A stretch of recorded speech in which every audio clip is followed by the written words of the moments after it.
Now there is one population distribution in the case of sampling distribution discussion that has a special meaning. Okay, so we know that the original population is normal, x bar will be normal. If the original population is not normal, then as long as n is greater than or equal to 15, in case of symmetric distribution, n is greater than or equal to 30 no matter what, x bar will be normal. That's what central limit theorem says tells us. Now, what if the original population is a binomial population? So now we know that it is not normal and it is not an unknown population. We know that it is a binomial population. So then what happens to the population of x bar? What is the sampling distribution here? Okay. Now, if the original population is binomial, so that means there are only zeros and ones. There are only two possible values here. So you take a sample and you compute the proportion of success in the sample. So the sample mean here is really proportion of success p. So the original population as pi as the proportion of success in the original population. Now you take a sample of size n and count the number of successes in the sample. So you then get the estimate p. The sample proportion is x over n, and sample proportion is going to be between 0 and 1. And here, central limit theorem still works. Your p, which is kind of an average, so the population distribution for p is going to be a normal distribution when n is large, except that here, what is considered large for n is not that 15 and 30 that we talked about. If you do n times pi and n times 1 minus pi, if they both are greater than or equal to 5, then the sample is considered large. So in that case, the mean of p is going to be pi. Now the standard error of p, okay, in the previous case it was sigma over square root of n, right? Now here it is different. It is pi times 1 minus pi over n. Okay, of course under square root. That's your standard error. And then we can use the same computational sequence like before for computing probability about p, the sample proportion. Okay, so you convert the p value to a z, so p minus pi over sigma sub p, okay, like that. Okay, here is a numerical example. If the true proportion of voters who support a proposition A is pi, 0.4, what is the probability that a sample of 200 potential voters yields a sample proportion between 0.4 and 0.5? So here we have pi is 0.4, n is 200. So first thing to do is to check whether n times p and n times 1 minus p is greater than or equal to 5 or not, which in this case is. So we can use normal distribution to find this probability. Okay. So sigma sub p, so plug in 0.4, 1 minus 0.4 over 200 under square root gives you sigma sub p, and then you use z, find z, and then go use normal table to find the probability. Okay, now let's look at an Excel example. We're going to use problem number 7.12. A political pollster is conducting an analysis of sample results in order to make predictions on election night. So assuming a two-candidate election, if a specific candidate receives at least 55% of the vote in the sample, so we are taking a sample. So if there is 55% support for a specific candidate, okay, then we're going to forecast that that candidate is going to win the election. Our forecast is he or she is the winner.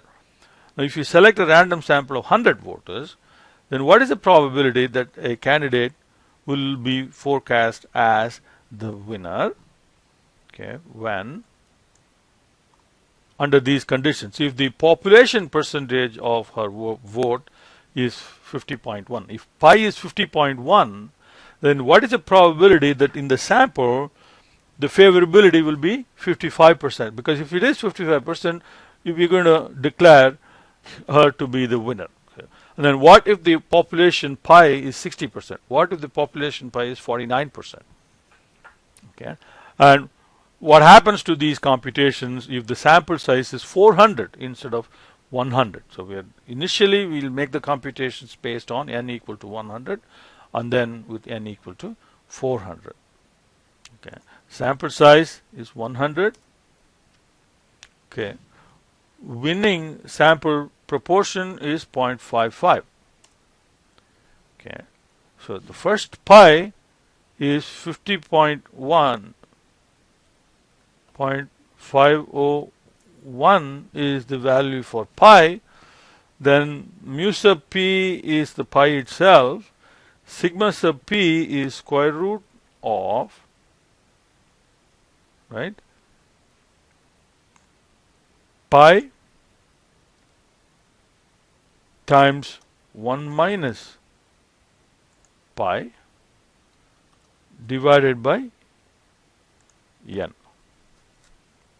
We'll make n absolute reference for the row, because we're going to use D6 as 400 for part D. Okay. Now that is the sigma sub p value. Okay. Now we can compute probability. So what is the probability that the sample proportion will be greater than or equal to 55%? That's your winning sample p. So this is what we want. And we'll use Excel functions now. So we want the probability greater than 0.55. So if you do just norm.dist, that will give you the cumulative probability less than or equal to 0.55. So we have to do 1 minus that. So we want that, okay, comma, pi is the mean, comma, standard error, then comma 1. So that's the probability that the candidate will be declared winner based on the sample. Okay. If her true favorability in the population is 50.1%. Now part B is 60%. Okay. Now same as before. So now this time we have square root of pi times 1 minus pi divided by sample size.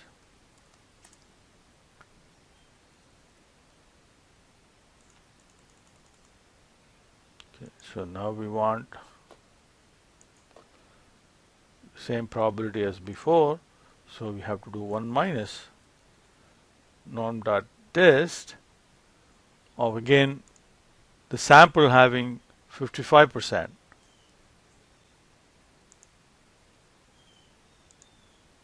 and then comma 1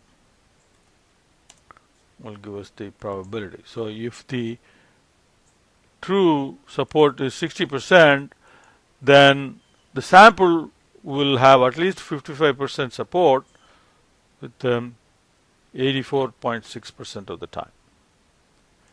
C is when actually the candidate does not have popular support. Yeah? And if 49%. In that case, what is the probability that based on this sample of 100, that candidate will be declared the winner or projected to win? So here again, square root of pi times 1 minus pi over the sample size. So that's the standard error.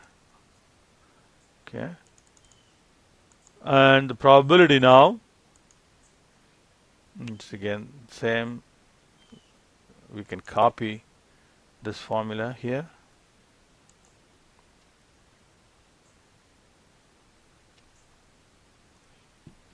So the probability is 1 minus norm dot dist, okay, and we want 55% in the sample with mean and standard deviation being these, comma 1 for cumulative probability. So there is only 11% chance that, no, but still 11% chance that the candidate will be declared a winner or projected to win the election based on a sample of 100. Okay.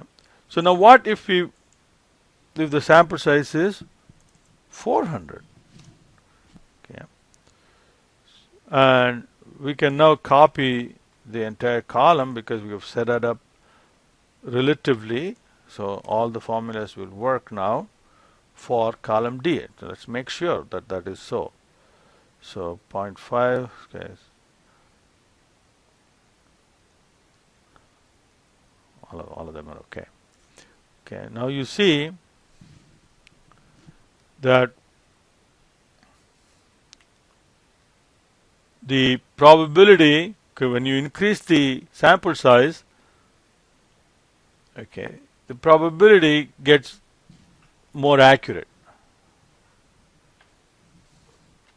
Okay, now sample size increases by a factor of 4, right? It becomes 400 from 100, and you look at the standard error, okay, the standard error here. Standard error becomes half of what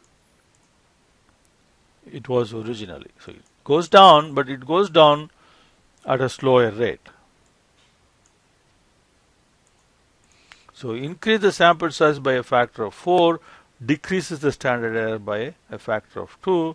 The normal probability is more accurate as well because the sample size is large. So that makes the sampling distribution even closer to normal distribution.